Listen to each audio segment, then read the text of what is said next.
My mom tried to take my doll away one night. She walked outside with her and never came back inside. My name is Claire, and I've had the same doll since I was 5 years old. Her name is Josephine. My grandmother gave her to me before she passed, and for most of my childhood, she was the only friend I really had. I didn't have many kids to play with growing up.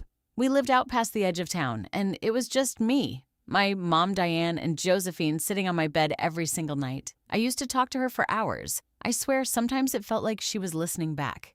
My mom hated her. I never understood why. She'd get this look on her face whenever she saw Josephine sitting on my pillow, like something in the room had gone cold.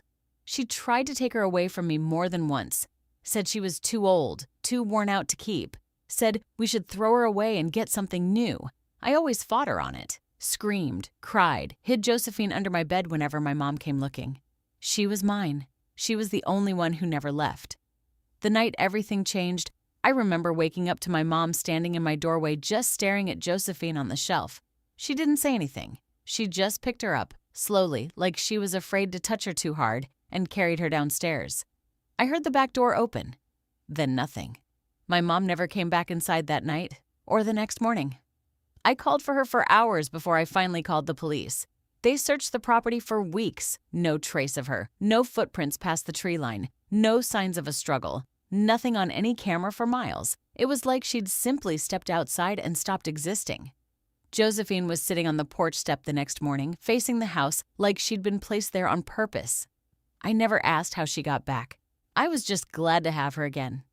I found my mom's old journal a year later, tucked behind a loose board in her closet. Most of it was ordinary. Grocery lists, worries about money. But the last few pages were different. She'd written about Josephine obsessively, like where she really came from, what my grandmother had supposedly done to seal something old inside her, and a single line, underlined 3 times. She doesn't want Claire. She wants what's inside the house. Claire is just how she stays. I don't know what my mother meant by that. I don't know where she really went. I still have Josephine. She still sits on my shelf every night. I just don't sleep with my back to her anymore.